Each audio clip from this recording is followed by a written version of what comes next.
It was about 6.5 years ago, Obama was president-elect, and I sat in here in this very green room at Cap City Comedy Club, Joe.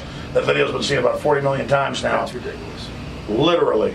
Like 14 million on just one spot on YouTube. That's ridiculous. You, early on, when everybody else was saying Obama was the savior, you weren't saying you were for the Democrat or the Republican. I'm going to play a clip right now. Okay. You were saying, why does anybody expect him to be any different? Yeah. And it was like right when he was president-elect or right when he got out of office. It's pretty obvious that there's some gigantic financial institutions that have been pulling the strings of politicians in this country for a long time. And just the fact that we have it set up where they can donate millions of dollars to these guys' funds, these guys' campaigns. I mean, how do we not expect it all to go bad? They put so much into him, built him up as this big brand name. What's your take on it? Well, you know what, man? I don't even think Obama is to blame. I really don't. I don't think there's an individual that's to blame. I think that what we're looking at, and I'm obviously no political expert by any means, but as a person who's observing a system, who's a person who's observing this strange society that we live in and how it's influenced by money and corporations and how politicians are beholden to so many different groups before they get into any positions of power, it's incredibly difficult to change anything. And it's not like this statement about Obama as a president or Obama as a person. It's more that the system is so intertangled, it's so intertwined with political interest groups and with lobbyists and with corporations having mad control over the political system, over who gets represented, which party, who represents which party. The people that have the most money historically have done the best. I mean, it's like a big, crazy money grab. And then these people get into these positions of power, and I don't think they have nearly as much control as we like to think they do. And I think he gets into this position of power, and I think it's probably just a melee in there. A melee of money and lobbyists and fucking the military-industrial complex and influence of foreign leaders and chaos and threats of terrorism. Jesus Christ. I mean, could you imagine that guy's job? It's an impossible job. It's an impossible job for any person, for any one person to try to turn this crazy ship around. So I didn't have any faith in his ability to do it, but I bet nobody can do that job. I think that job is almost impossible. It's almost impossible to be some person who's going to make everybody happy and who's also going to make all the people that got you into power happy, and then make the culture happy. Well, that's a true story. What's in the movie Nixon with Oliver Stone that he produced, where Nixon goes out to the memorial at night, and then all the anti-war folks come up to him, and all the anti-Nixon people. He goes, "Look, it's a big beast, a big machine. I can't stop it." Yeah. I think that's I think the beast that Nixon faced was probably still way too big for anybody to handle. But I think that the beast Obama faces is far bigger. It's far crazier. It's the whole thing. It's just, and the stakes are higher because the wars we're in are so preposterous after Vietnam. There's this sort of despair that happens when people realize, like, we didn't learn anything. We're still involved in quagmires in other countries that cost massive amounts of lives. Both Americans and other people, we get caught in these things, and they're incredibly disappointing for people. When we look at our culture, I think America likes to be a proud country. We like to look at ourselves as really like a special type of people. We're the children of immigrants. The crazy people that came here when everybody else was banking on Europe. We were like, let's get on a boat. And hundreds of years ago, those were our ancestors, and this is where we are today.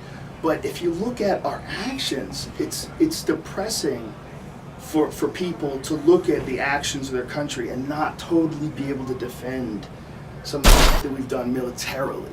When people look at that and they go, there's a lot of people that I know that are patriots, a lot of people that I know that are veterans, that love America, that believe in the military, and they're very upset with the way the direction of these wars has gone.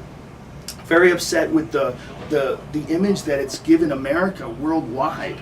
You know, there's the famous point that many people had right after September 11th was, this was an incredible time where there was so much sympathy of these other nations. They were so on the side of America, that America had been attacked. This is horrible, the whole world was watching. And within a period of a few years, our actions were so fucked up that we lost all that sympathy.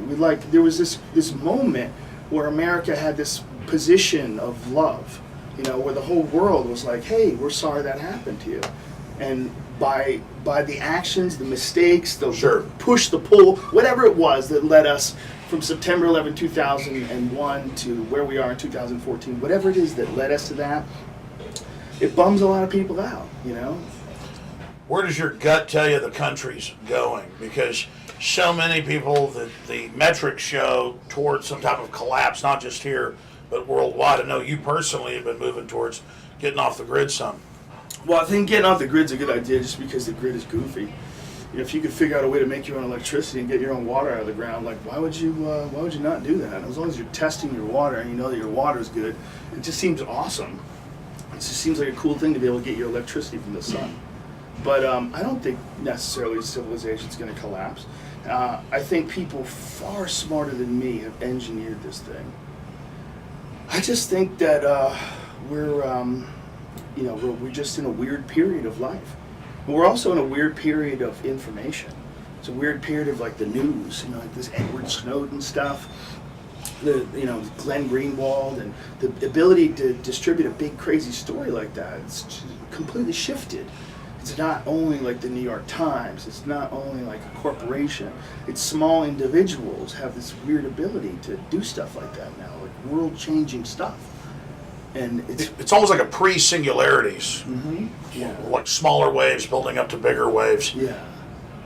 I mean, that's how I knew about the NSA and the hubs and the major buildings. And remember, like in 1999, I'd be telling you about that stuff and how they were listening to everything. Dude, you thought they were spying on everything way before anybody did. But I'm not tooting my horn. I wasn't psychic. Yeah, but it's not just that. It was in the documents. There's also... Who had the documents? You have the documents. One thing that I always tell everybody, like, the first video that I ever saw that made me go, what? They do that? That's real? Was your 911 Road to Tyranny documentary where you detailed what happened in the World Trade Organization. Oh, yeah. The WTO protests, we detailed how they used these guys to come in, these agent provocateurs.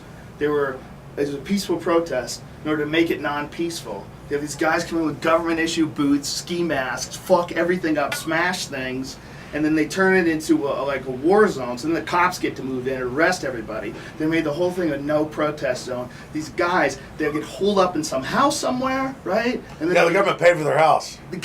And then they negotiated them free. They got free. So these guys, they like smashed all these windows. And they had the Delta Force running it. That even came out. I mean, people in Seattle knew about that.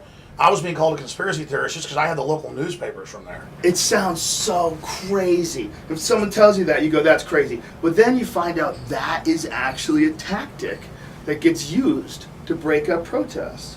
Like they will hire someone, I don't know with what account, but the same type of account they use, you know, something that doesn't have to be, I mean, how would you organize something like that? How do you tell somebody? I mean, are they allowed to say, "Hey, we're going to hire you guys"?